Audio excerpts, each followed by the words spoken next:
Mirëmëngjesi. Mirëmëngjes.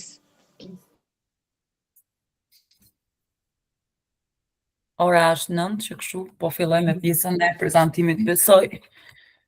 Mund të na shtohen gjatë rrugës dhe kolegë, se shoh që jemi 8 veta online, në mos gaboj.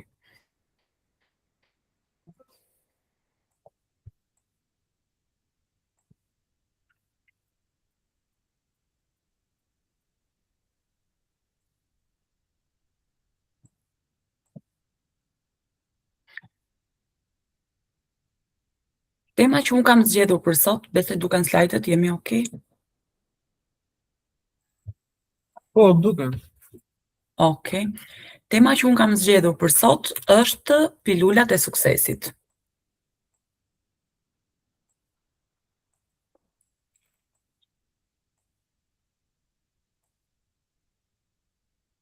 Realisht është shumë e rëndësishme përveç pjesës së teorisë të flasim dhe për praktikën. Teoria është shumë e bukur, është e nevojshme, por është shumë interesante që gjërat i kalojmë në praktikë, sepse aty bëhet pjesa e diferencës reale.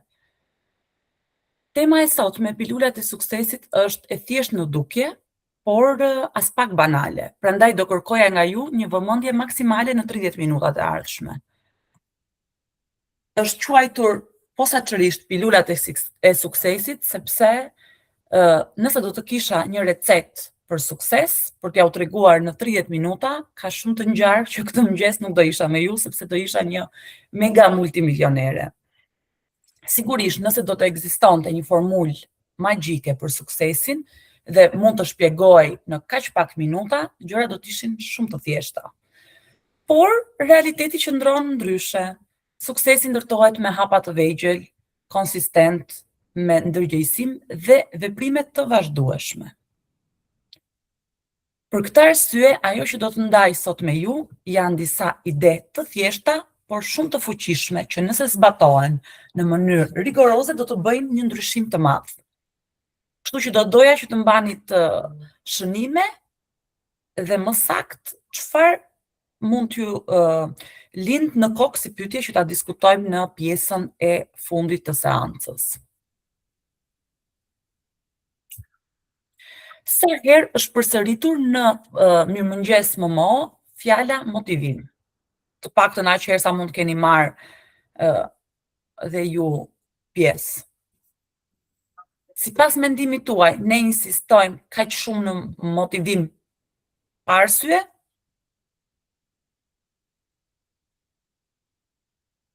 Apo ndoshta është një arsye shumë e rëndësishme?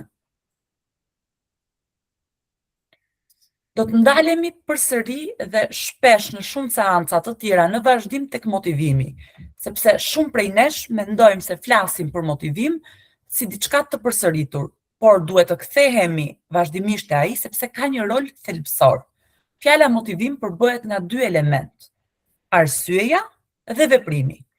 Nuk është rastësi që arsyeja do të vi para veprimit, sepse pa pasur një arsye të fortë, veprimet tona nuk do të kenë drejtim apo fuqi. Dhe pikërisht këtu do të vijë dhe pilula e parë. Gjithmonë duhet të kërkoni arsyen brenda vetes. Mos ndiqni arsyet të tjerëve, të kolegëve, të familjarëve. Mos jetoni për qëllime të tyre. Duhet të vendosni arsyen brenda vetes tuaj. Kur gjeni këtë arsye, veprimet normalisht bëhen më të natyrshme dhe kanë një konsistencë, një qëndrueshmëri. Për arsye se unë duhet të arrij targetin prej X vlerë monetare në fund të vitit, unë duhet të kem kaq transaksione mujore. Për të pasur kaq transaksione mujore, do më duhen X numër listimesh, të përkthyera në X vlerë monetare në fund të çdo muaji.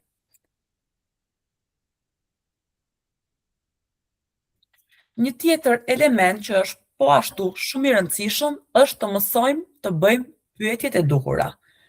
Çdo veprim që bëjmë duhet të kalojë përmes disa filtrave që janë të brendshëm.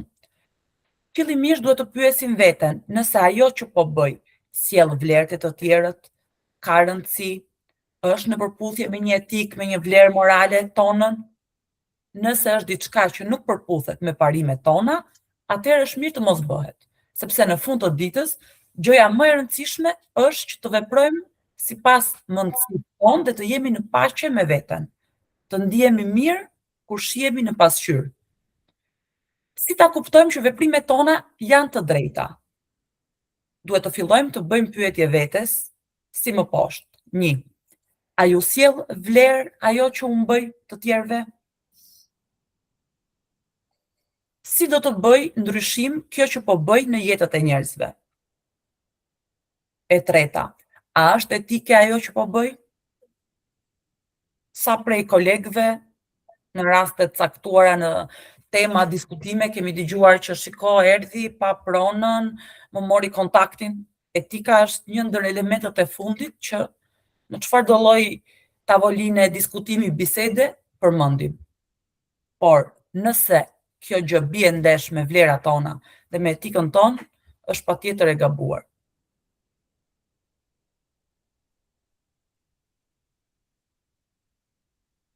Jeni dakord?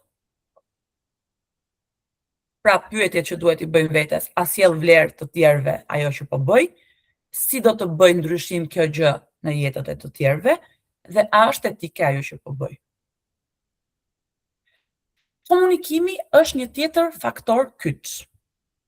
Distanca midis pozicionit, vendit ku jemi dhe vendit ku duam të arrijmë varet shumë nga mënyra se si ne komunikojmë, nga fjalët që ne përzgjedhim, nga energjia që ne transmetojmë, nga mënyra si prezantohemi. Këtu hyn në lojë termat komunikimi verbal dhe si komunikimi paraverbal. Dhe fakti si të bindim një klient është koncept shumë shpesh që keq kuptohet. Të bindurit nuk do të thotë të imponuarit. Të bindurit do të thotë të ndërtosh një situatë ku të dyja palët fitojnë. Ndërkohë që të imponuarit kalon në një stad dhe në një nivel tjetër. Një aspekt që shpesh neglizhohet është gjithashtu mënyra se si ne e trajtojmë veten. Komunikimi i mirë të ekzistojë brenda nesh së pari, mbi të gjitha me veten. Duhet ta trajtojmë veten me një butësi dhe një respekt, sepse është shoqëruesi ynë i vetëm gjatë gjithë rrugëtimit të jetës tonë. Dhe nëse arrim të bëjmë këtë, kjo do të reflektohet dhe në mënyrën e trajtimit me koleg, me palë të treta, gjithashtu dhe me klient.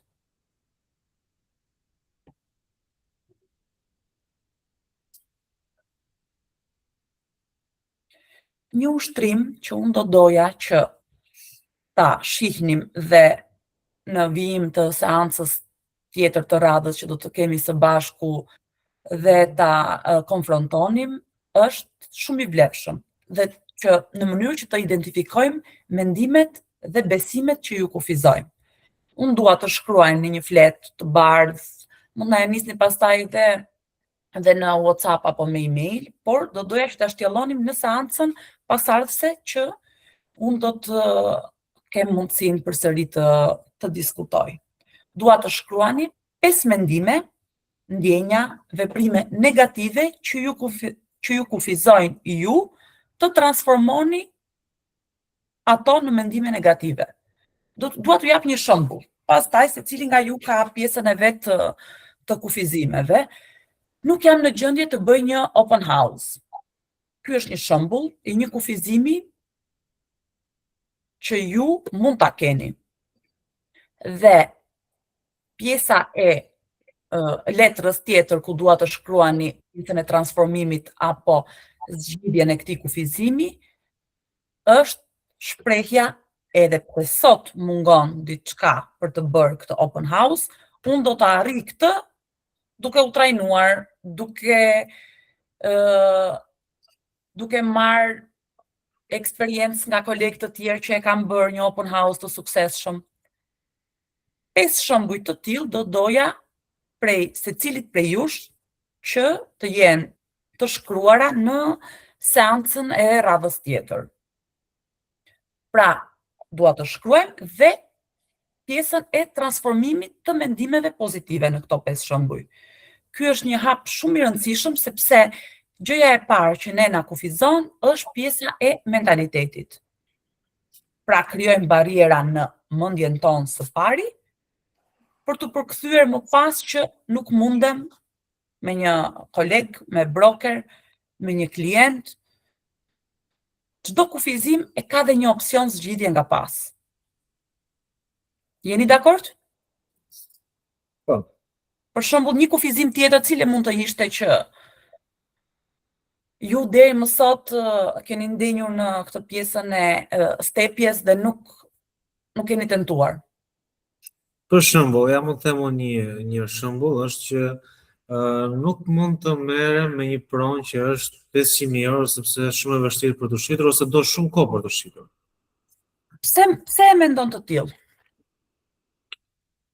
Po E ke provuar, ke marrë një pronë të tillë dhe ka mbetur e pa trajtuar, e pa shitur, je vënë në pozitë nga pala shitse për një afat, keni bërë një dakordsi, nuk e ke përmbushur, si ka qenë? Nuk është se kam pas eksperiencë me këto pronat e shtrenjta, por më tepër nga analizat që kam bërë është që sa më shumë të rritet buxheti i pronës, aq më shumë kohë do për të shitur dhe kjo është afërmendsh. Aq më shumë do kohë, aq më shumë energji do dhe nuk ja vlen deri diku. Unë jam me komplet mendim të kundërt nga ty dhe jo thjesht në teori. Pjesa e praktikës ndër vite në pozicione dhe kompani të ndryshme dhe jashtë pjesës së real estate-it është ligji i Paretos. 80% të problematikave ta sjellin klientët që kanë pjesën e një buxheti të vogël. Nuk ja aprovohet kredia, problematika, vonesa, del që shitsi, ka afatet e veta, arsyet e veta dhe duhet ta shesi pronën më shpejt, pra ti lodhesh, punon dhe rezultati është që përsëri prona do shitet me siklete më të mëdha sa një pronë e shtrenjtë. Një blerë Mund të them edhe unë diçka? Po patjetër. Atëre, pavarësisht vlerës së pronës, nëse një pronë është e negociuar mirë dhe pra pavarësisht vlerës, pra para se ta listojmë, ne bëjmë gjitha ato procedurat që duhen realizuar, prona shitet. Ne kemi pas një rast, kemi shitur një pronë nga e premtja, marrë rezervimin të hënën, bërë kontrata të mërkurën 480.000 euro.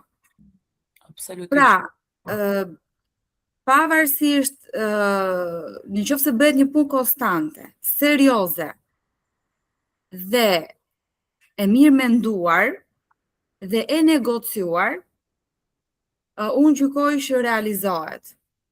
Është dhe ti diçka tjetër. Në kaq vite punë sa ne kemi, shqetësimet më të mëdha na kanë sjellë qerat më të vogla.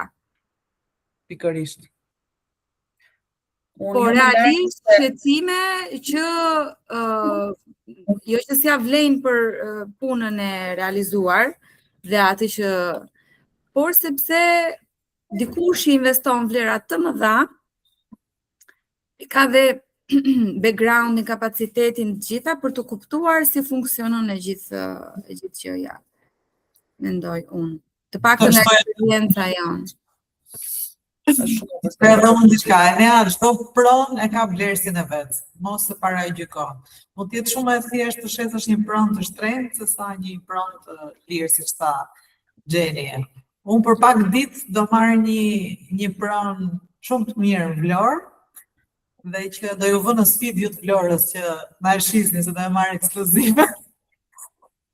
Kështu që sa më ta marr, ta listoj, do ju njoftoj. Rëndësi ka që prona të listohet mirë, nëse listohet mirë që në fillim prona shitet, nuk ka rëndësi nëse është e shtrenjtë apo është e lirë, sepse çdo pronë e ka vlerësin e vet. E ka një vlerës, është shumë e vërtet. Unë mbaj mend para diku një viti e ca, 2 vitesh, më sheh Blerina në seancat coaching që po bënim, në Business Controller, një pronë të listuar 3 milione ca euro. Ishte realisht sipërfaqe e madhe ka panon. O Gjeni, po çfarë janë këto prona? Kur duhet të bësh transaksionin e radhës? Sa kohë ke, më thot. Dhe na ndodh brenda zyrës patjetër është pjesa asnjë punë nuk ndodh brenda ditës. Janë eksperiencat, backgroundi, kapaciteti i zyrës për tipologji të tillë klientësh dhe e trajtoj me një klient, na jep një propozim çmimi që ishte i ndryshëm nga i listimit patjetër dhe arrim të shesim, ishte diku te 2760 metra katror, fix 2760 metra dhe është shitur me 1150 euro metri katror. Ndërkohë, në atë periudhë, në atë kompleks, metri katror ishte 1300. Pra nëse është çmimi le të shkoj prona 3.1, 3.2 sa ishte vlera totale, ka gjithmonë një bazë shitse. Por ama që në momentin që mora pjesën e listimit, mora dhe përgjegjësinë nga pas që jo thjesht ta listoj dhe okay, të pres kush nga kolegët do më telefonoj apo të pres klienti që do më telefonoj thjesht nga një boost. Duke parë të gjithë pjesën e databazës, listës kontakteve, çfarë klientësh mund të jenë të interesuar dhe po të Blerina e di, po të dini klienti që e ka bler ka një super kompani në Buzë rrugën e autostradë dhe prap kishte nevojë për atë pronë. Nëse unë do të kufizoja mentalitetin dhe mendimin tim që shiko se duhet unë ta kontaktoj këtë klient, ku ka nevojë ky, ti kur nuk di, sheh vetëm majën e icebergut, pjesën e fasadës. Ndërkohë që nevojat e klientit nuk i evidenton dot thjesht nga mundësia. Sepse që aty krijohet barriera e parë. Do doja që të sfidoje veten e nea me një pronë, të vendose vetë nga listimet e radhës që do marrësh, që të jetë më shumë se 300.000 euro. Angazhimi jot patjetër do jetë më i madh në kuadër përgjegjësie, sepse si pjesë procedure pune është e njëjtë. Të njëjtën kohë do harxhosh si me një klient për një pronë 500.000 euro, si me një klient për një pronë 100.000 euro. Mos të them që është të pak më e madhe koha me klientët e vegjël. Pse? Sepse nuk dim procedurat, janë blerës mbase edhe për herë të parë, procedurën me bankën, nxjerrjen e kredisë, ndërkohë që një blerës që është në kuadër investitori blen shet apo qoftë dhe një blerës që e ka potencialin më të madh se sa apartamenti apo shtëpia e parë, e di procedurën, e ka më të thjeshtë, e kupton dhe e vlerëson shumë më mirë dhe punën tënde, apo punën time, punën e të gjithëve. Nuk e di, në trajnimin që kishim para disa ditësh tek zyrat e MMO-s, një ndër frazat që na thot Mariana kur sapo fillojmë pjesën e trajnimit, ai ishte i lokalizuar te pjesa e marketingut, është marketingu është mentalitet. Ndërkohë që unë them jo, të shiturit, çfarë do lloj tipologjie është mentalitet. Ne nuk arrim të shesim veten tonë, të prezantojmë veten tonë mirë, të prezantojmë një pronë, të negociojmë në momentin që kufizojmë mendjen tonë që jo, kjo gjë nuk arrihet sepse është e vështirë, është e pamundur. Jo, nuk ka gjëra të pamundura. Duan patjetër kohën e tyre, absolutisht po. Por gjëra të pamundura nuk ka. Shitje të pamundura nuk ka.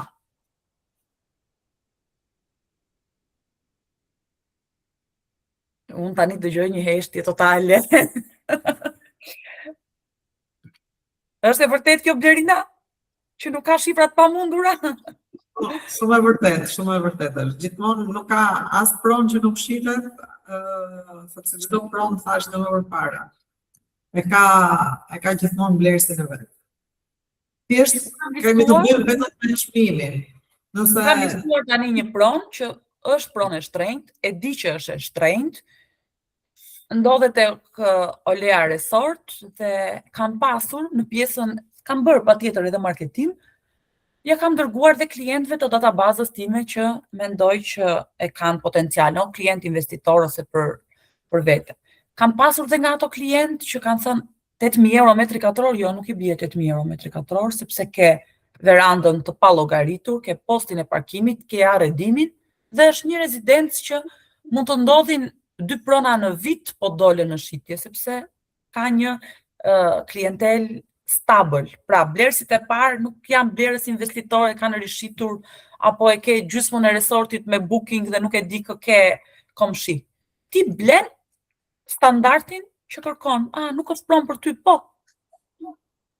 Por nuk mund të më kufizoj mua një komenti një klienti që unë të mos vazhdoj të bëj punën time, atë pronë do ta shes. E kam të vendosur. Apartament 850.000 euro. E kam të vendosur që do ta shes sepse e ka blersin e vet. Thjesht nuk është për këdo patjetër. Dhe unë nuk dua këdo blerës të vi dhe të më harxoj kohën apo të trajtoj prona. Secili zgjedh target grupin e vet. O do zgjedhësh shumë për të kaluar pastaj në komisione të vogla, ose do zgjedhësh prona me komisione të larta, po do jenë më të pakta numër sepse kërkojnë dhe kohën dhe angazhimin e vet për tu marrë përsipër. Gjithsesi do bëjmë një seancë tjetër që do trajtojmë pjesën e problematikave dhe opsionet e zgjidhjeve. Vijojmë. Ushtrimin mos e harroni, se në seancën e radhës pas blerinës jam pra punë dhe do ta zhvillojmë. Do ju pyes, po. Patjetër. Unë me profesion jam në finance dhe më pëlqen shumë që të them formula. Sado formula nuk ekzistojnë ato në 100% e vet, ka një margë gabimi. Por, një formulë e një suksesi të garantuar është një shumatore e mentalitetit të duhur, aftësive, që fitohen me vitet, me eksperiencën, me trajnim sigurisht, dhe e veprimit. Shumatorja e të treja këtyre elementëve është e barabartë me suksesin në këndvështrimin tim, por dhe në eksperiencën time. Suksesi mund të përmbledhet me këtë formulë, nëse mungon mentaliteti, por kemi aftësi dhe kemi veprim, prap rezultatet nuk janë ato që ne do dëshirojmë. Sepse gjithçka nis nga mënyra se si ne mendojmë dhe logjikojmë. Nëse ndiheni të mbi ngarkuar, mos e shihni si diçka pozitive. Kjo mund të jetë dhe një etapë e jetës tuaj që po mësoni dhe po rriteni. Është një tregues që mbase duhet të dilni dhe nga ajo zona e rehatisë dhe të afroheni më shumë me objektivat tuaja. Blerina e di mirë, një ndër le të themi frikërat e mia është pjesa e të folurit në publik. Kam aftësi shumë të mira, negociat në takim face to face me klient, investitor, palë shitse, palë blerse. Ama e kam vendosur veten time dhe në këtë pozitën jo komforte, jo komode, të dalurit dhe të pasurit këtë pjesën e kontaktit jo face to face, me koleg, me klient, me investitor. E kam shumë të rëndësishme që t'i takoj nga afër. Dhe më ka ndodhur edhe me klient që kanë qenë jashtë, i kam prezantuar pronë në video call, apo kam komunikuar me një palë shitse se ndodhet në Amerikë dhe nuk e ka atë luksin kohën të vi sa herë mund të jetë takimi gjatë një procesi që ndjekim realisht me klient tjerë. Ne kam kaluar, le të themi, atë fazën e parë, sepse gjatë gjithë kohës neve mësojmë dhe perfeksionohemi. Por gjithmonë dilni nga zona e rehatisë.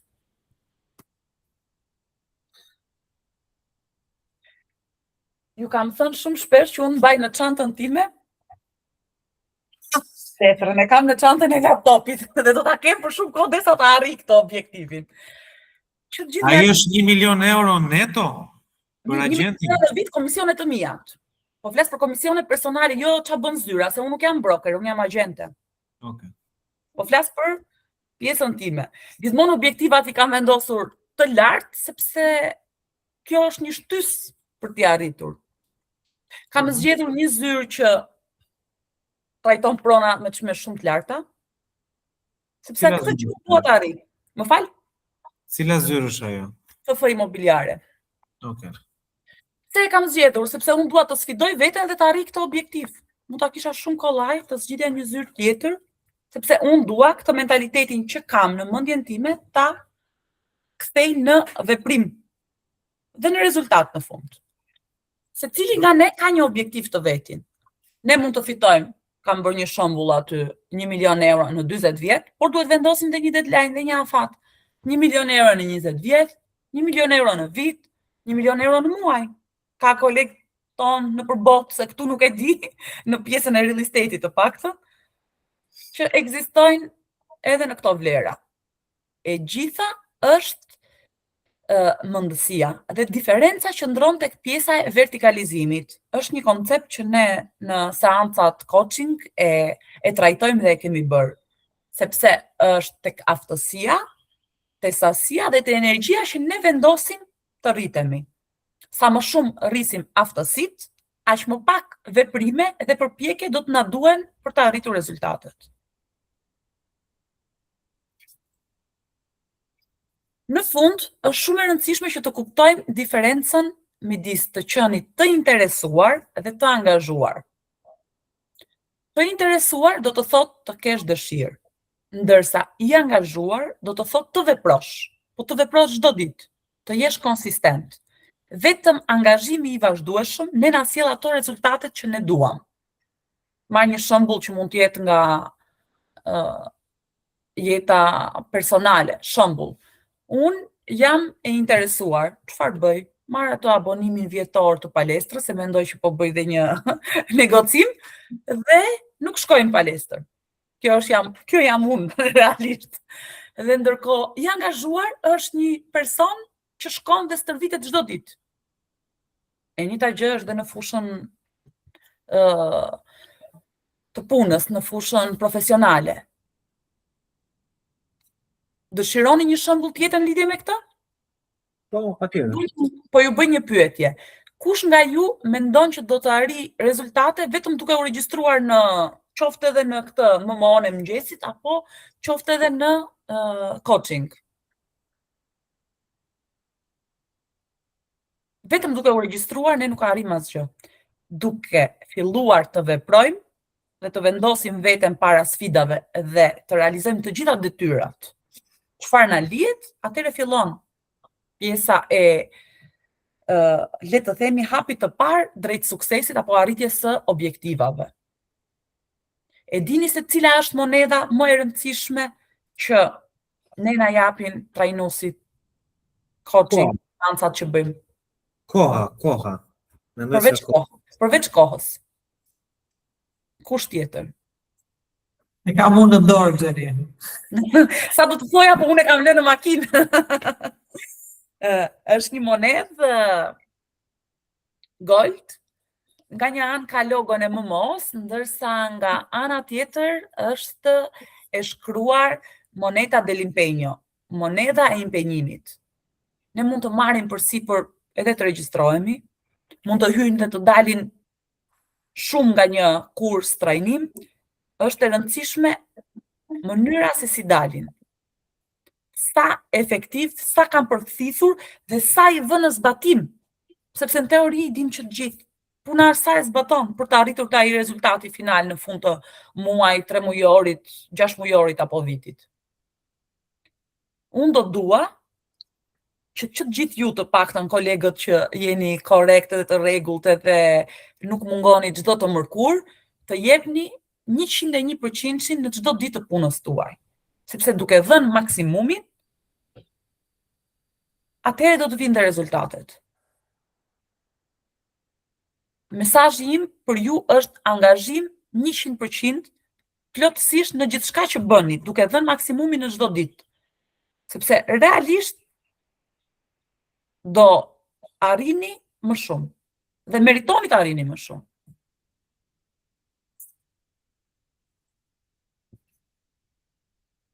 E shoh Enean që është si menduar. Jam duke Përfiquar. Po proceson. Ja. Nuk e di disa prej.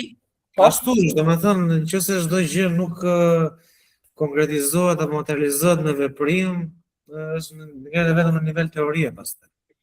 Unë do dëshiroja shumë që të shes një apartament që kam 450.000 euro tek rruga Elbasanit, pranë ambasadës amerikane. Ndërkohë kam bërë veprim, pronën e kam marrë ekskluzive. Kam vendosur numrat telefonit në të dy balkonet, kam bërë marketing online, kam shkuar në të gjithë pallatin me këtë pjesën e një njoftimi që shitet apartament, duke qenë se jeni komshiu mund të keni interes.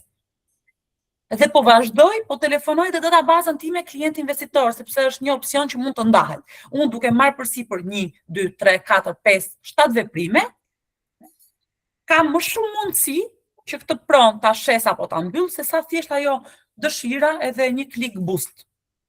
Dhe atë pronën e kanë, ku di unë, gjithë zyrat e Tiranës apo e shet vetë pronari.